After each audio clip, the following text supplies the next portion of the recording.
Nyenicubahiro mukuru w'igihugu haje kuganira n'uwurongoye Ibanki y'iterambere ry'ibihugu vya Afrika yo hagati.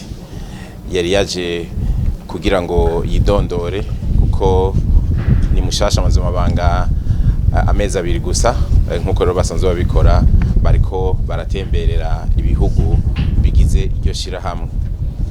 Kandi rero Burundi nabwo bumaze umwaka umwe gusa ari abanywanyi b'iyo banki.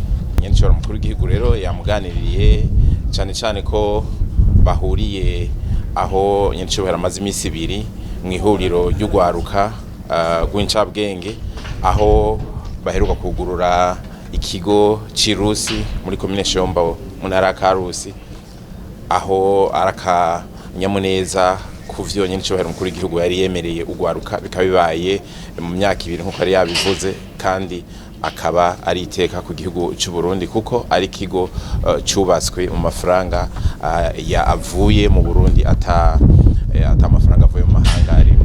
Ivyo baganiriye rero no kugira ngo Nyenicubahiro mukuru w'igihugu yaronse akanya ko gusobanurira uyu mushitsi aho Uburundi bugejeje ibijanye n'iterambere.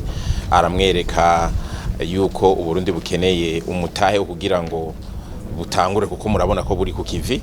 Nyenicubahiro mukuru w'igihugu yasavye yuko imbere yuko basubira inyuma bobonana n'abarongoye abandi mu bijanye n'ubudandaji nk'ishirahamwe CFCIB, kugira ngo bavugane neza yuko nk'abagwiza tunga ukuntu bosaba izo ngurane babicishije mu ishirahamwe, kuko umwe wese bishobora kuba bigoye mugabo uko bizogenda kose batandukanye hariho icizere yuko hariho akarusho kagiye kuzoba, naho Uburundi gusaba maze umwaka umwe. Igikomeye nuko biboneka ko iyo umuntu ashoboye aguranya amafaranga ashobora kuyishura, kandi Uburundi burafise ico bushobora gutanga ingwate.